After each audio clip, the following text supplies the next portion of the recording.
The National Investigation Agency has filed another charge sheet against PFI. This is a supplementary charge sheet that has been filed against 5 accused in the Nizamabad PFI case. Those are the details coming in.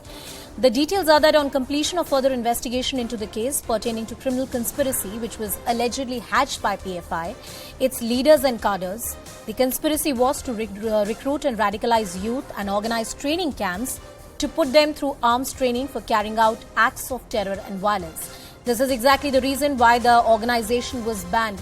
Swastika with us on the broadcast. Swastika, the key findings from the supplementary charge sheet. Any new people have been made accused? I believe 5 new names have emerged. With 5 accused, namely Sheikh Rahim, who also operated under the name as Abdul Rahim, Abdul Wahid, Zafarullah Khan, Sheikh Riaz Ahmed and Abdul Waris have been charge-sheeted under various sections of the UAPA Act. And to give you a quick context, remember this case came to light last year when a karate teacher, supposed karate teacher, but actually masquerading as a PFI agent, in fact, was giving anti-India activity, was engaging in that. He was involved in training over 200 youth, radicalizing them, trying to propagate anti-India sermons to them by there are different grenades and right from hand combat instruments and in scripts that were recovered from them, and they were in fact engaged in allegedly carrying out anti-India activity. And in that context, the first crackdown was of course done by the Nizamabad police, and then it was taken over by the NIA, and now they have in fact charge-sheeted these 5 accused. More investigation on that angle is still awaited, but what we know so far is that these agents allegedly recruited radicalized youth by organizing training camps and under the garb of holding karate classes. And after that, all of these anti-India propaganda was to be carried out to carry out violence, not just in the state of Telangana but also across the country. In fact, the aim was to carry out violent terrorist activities to establish Islamic rule in the country by 2047. This is what has been the key finding by the NIA in its supplementary charge sheet. Ever since the organization was banned, Swastika, the National Investigation Agency has been conducting multiple raids, multiple cases are being pursued against PFI.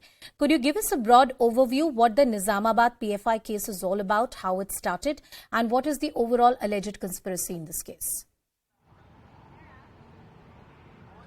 Well, the modus operandi was very simple, something that they had so that they could evade the authorities. During last year, a karate teacher who operated training camps under the garb of giving them martial arts training was actually propagating anti-India activity. And how? He would distribute different kinds of anti-India scriptures which have been retrieved by the police and then handed over to the NIA.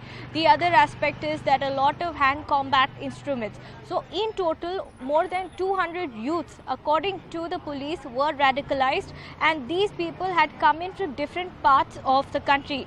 Majority of them came in from Maharashtra, of course many people from Telangana. There were people who had come in from Odisha and Andhra Pradesh as well. Efforts are still underway, in fact, to nab all of them who have been radicalized, and through this exercise was undertaken by the police by word of mouth, by reaching out to all the people in the neighborhood. And in fact, the case snowballed into a bigger role when the NIA officially took over and booked all the 5 accused under the UAPA Act. And in fact, after that, the current investigation that has found out is that not only did they want to carry out terror activities in India, but also wanted to propagate Islamic culture and draw inspiration from ISIS, in fact, to come up with, to turn this entire country, in fact, and radicalize the youth Muslim. Radicalization is the key allegation there, and as Swastika is pointing out, there are many more accused and people who were allegedly radicalized that need to be arrested by the agency. We'll continue tracking that. Swastika remains with us on the broadcast. More news and updates lined up on the other side. Stay tuned.